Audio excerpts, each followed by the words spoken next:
going to do something a little different this week. We've been asked several times to do a shop tour. So you ask and you shall receive. So I'm going to go find Dad, and he's going to take us around since he knows everything about this building and how it's all laid out. Oh, there he is, actually. Perfect timing. We're going to do the shop tour. Oh, okay. So this is the man with the plans that designed this. Okay. Right? Yep. Well, Mom and I. Well, yeah, I can't forget about Mom. Well, no, she. Mom too, she was involved. Yeah, oh, 100%. So, what should we start with here? I guess we could start with how big this place is, length and width. 80 by 130, 21-foot sidewalls, doors. Like these service doors are all 4 feet. The door that I came in on. This door here, this is a 50-foot, true 50-foot hydraulic.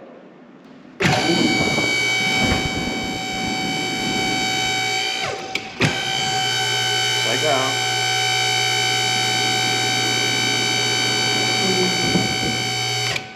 So do you want to explain why it's doesn't have any steel on it? Yeah, we don't have steel on it yet.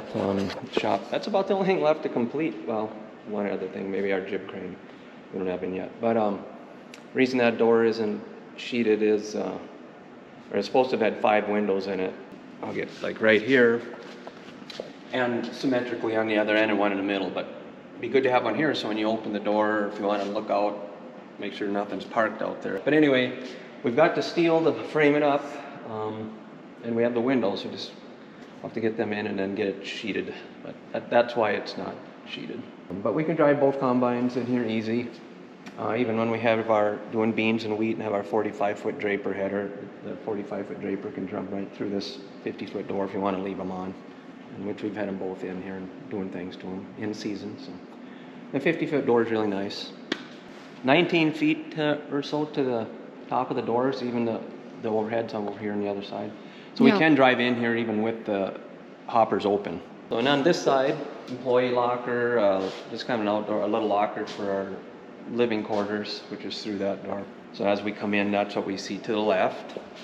And Dion's office is through this window. You can access her through this window without having to go into her office. But anyway, that's our entrance into our living quarter over there.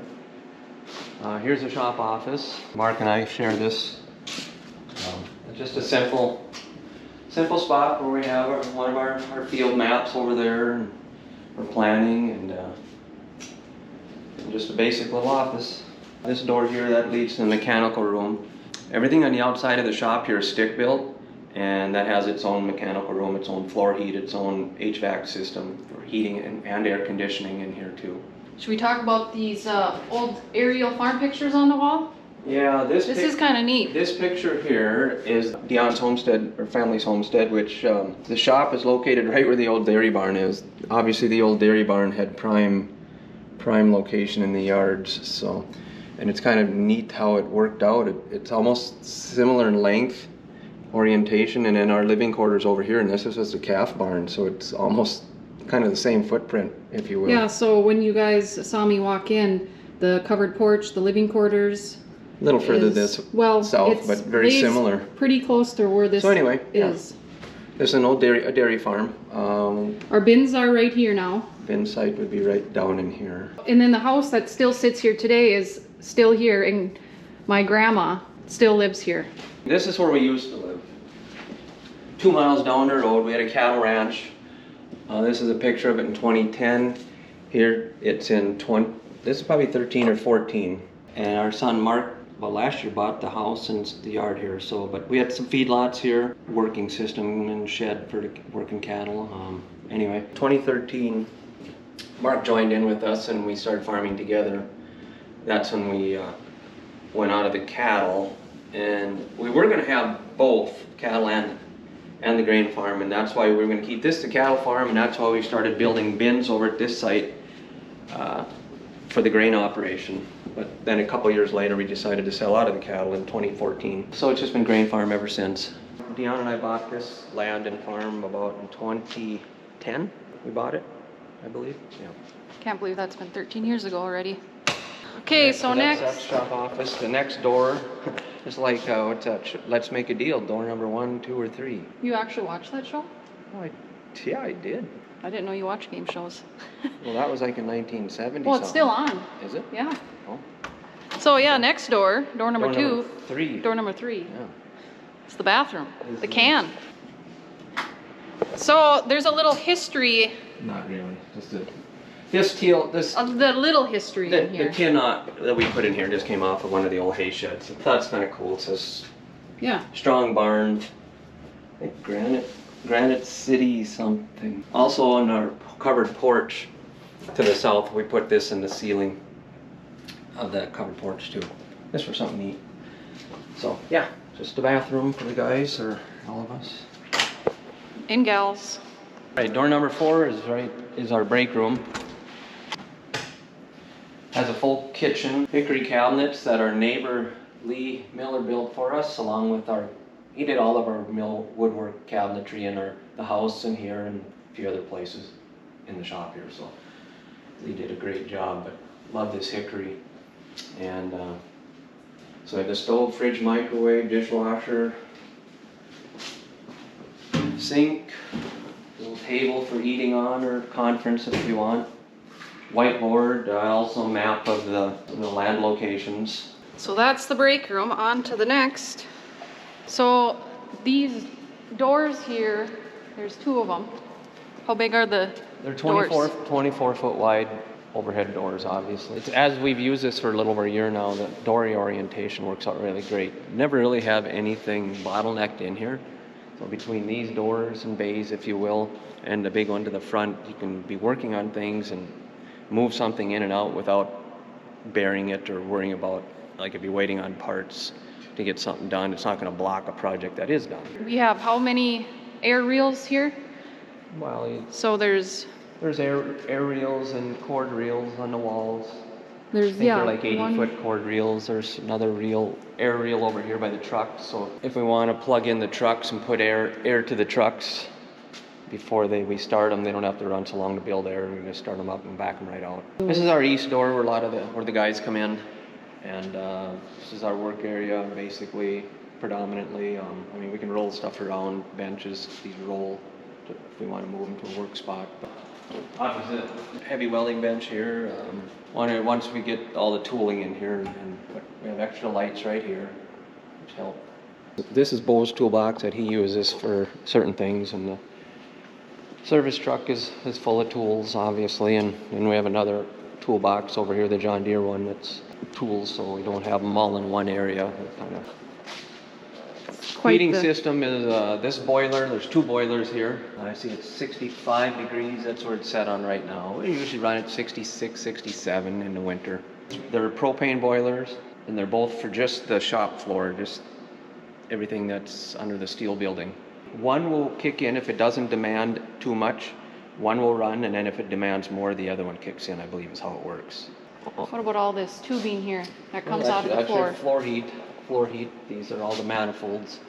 And like I said, it heats the 80 by 130 section. Up there is a recovery. I don't know the BTU, but I know it's big. He said the orifice in it was like the size of your finger, so it would burn some fuel. We had that running before the boiler got installed when we first sheeted this up that first fall. And I'd stand in the opposite corner over there in that work area thinking that, it's going to be chilly over there because it's just the heater's all right here. And I couldn't tell the difference. It was the same temperature no matter where I stood in here now, just with that. So that recovery furnace, if we open the big door and back both trucks out, if they're in here, which they are in the winter months, we open that door every day, more than once. And if they back out fairly quick and shut it, it doesn't even kick on. And if it does, it doesn't kick on long. With the floor bank, heat bank, it's just amazing how nice it stays. So anyway, here's the electrical. As you see, we got all the lines go into the floor. We don't have a lot of conduit on the walls and leading up to going across to the other side. So all these big lines and all this conduit was put in the dirt prior to obviously pouring the cement. And they go all directions. As we go down to this end, well, we got our Oh yeah, we gotta show you the wash bay. There's a floor drain. That trough is like a teardrop shape in the cement, and has its own grade, so it obviously drains to the sump and then out. But this is where we wash our trucks and stuff in the winter. And here's the pressure washer. An Aladdin electric propane heated, so it doesn't smoke. You don't even know it's on. It can run all day if you want. Hooked up to either soft water or hard water. There's 2 spigots there right now. Most of the time we leave it on soft water. Yeah, because when we're washing, we don't want to wash with hard water. Yeah. Obviously, it'll leave spots. Here's our little floor. Here's our floor scrubber. Yeah, this is our floor scrubber. I named him. His name is Earl. Oh. His name is Earl, after Grandpa Earl. It's a K16 Kodiak, I think. I got it from Brentco. Yeah. Brentco cleaning. Yeah, the thing works slick. Does a good job. Oh, yeah, the floor just shines. Yeah. Speaking of the floor, this floor it's an epoxied floor. We had it commercially done before we moved in. That fall it was built, and they put some extra coatings on top to make it tougher. Plus another coating for UV resistance. So if the sun comes into the windows, it won't yellow or anything. And at least it's supposed to. I didn't even know that, so I'm learning something new. This is our parts room. Another 4-foot door X and going out of there. Next to the parts room is a garage for the guy. You know, everybody in the winter around here anyway, we like to drive our vehicles in the shop when it's cold during the winter and park. And so if they're going to tie up space, why not have a spot for them? Well, here's the thing. Mark and I were supposed to have a spot, and our spot got taken over.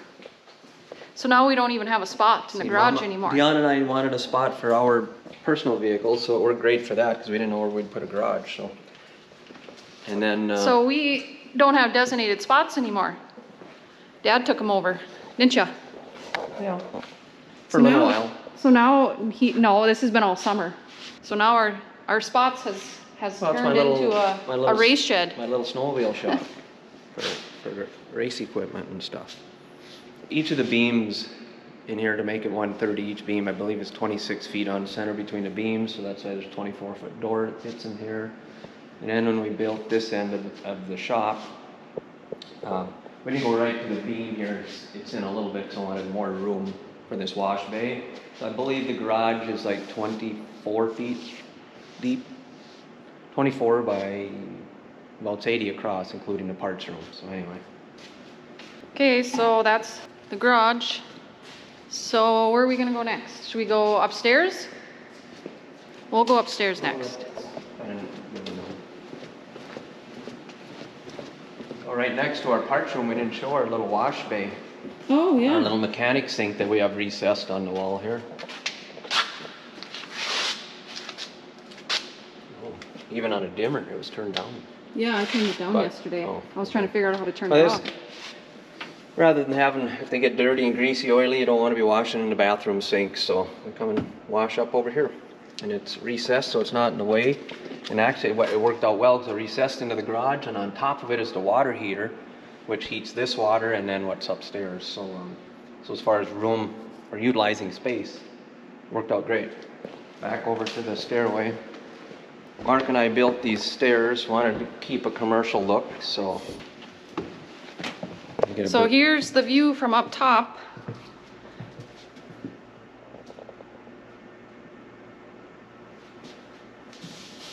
Bird's eye view. Yeah, pretty much a bird's eye view. All right. As we get up the stairs, first door to the left. I guess there's 2 doors, so door number 1 if we're playing that game. Door number 1. Behind door number 1. Door number 1 is the theater.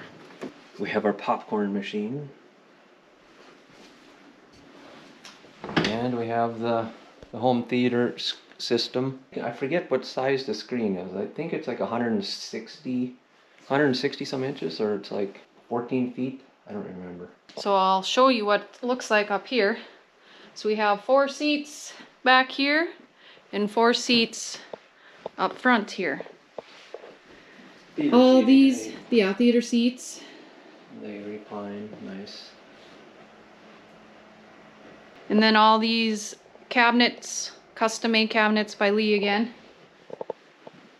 With our little fridge and theater candy for the grandkids. up there. No, it's not for the grandkids because he eats it all. But yeah, it's a fun spot to go. All right, on to the last door up here. We're getting to the end, guys. We're almost done. Well, this is our home gym, so we can all stay healthy. After we get done watching a movie and eating popcorn and candy, we come in here. Yeah. Right. So, first door here is the bathroom. You want to turn the light on? Yeah, you can go in there. Bathroom, got the shower, walk-in shower. Here. Then there's obviously a can and sink. And then in the gym, it is, I believe, like we're 24 wide, 24 by 50 something. The theater is 24 by, I think 24 by 26. So what we have in here is we have pretty much all the equipment you'd have at any modern gym. It's mostly all matrix stuff that we had ordered, and they set it up. It's been about a year now. This door here is how we got everything up here. It's a commercial. I just have a mesh or a screen over it for a little bit of privacy. But 8-foot wide door roll up, just brought everything up through there. Worked out great. We have our leg extension, our Smith machine, shoulders, dumbbells to 100, bunch of cardio, the stair mill, treadmill. That's arc trainers, or what it's called. It's kind of like an elliptical, but a little different. And then this upstairs is all controlled by its own HVAC system as well. Propane heat, obviously air conditioning in here. So we have a family history picture on the wall. Can't see me now, I don't think. A family history picture on the wall here. That's pretty cool. I'll show you guys. Dad, you want to talk about that? What the story is behind it? Yeah, I believe it's around 1910. They're plowing with 6 horses. There's our breaking plow. 1, 2, 3, 4, 5, 6. We had that little picture blowing up. Didn't turn out too bad for the size it had to be. Dion's grandpa and great grandpa and his brother breaking ground right somewhere in this yard, right around it, within, I'm sure within an 1/8 mile. It's right in this area. Probably about 1910. You can see all the saplings, they must have cleared it, and the saplings are starting to come up, and so they're getting it turned over before they get too big again. Yeah, so that's a neat little piece of history that we have hanging on our wall. All right, guys, well, that ends the shop tour. If you guys see something that we didn't talk about and you want to know, just comment down below and I will answer each question. But otherwise, if you guys haven't subscribed already, subscribe down below, like this video, and we'll see you guys next week.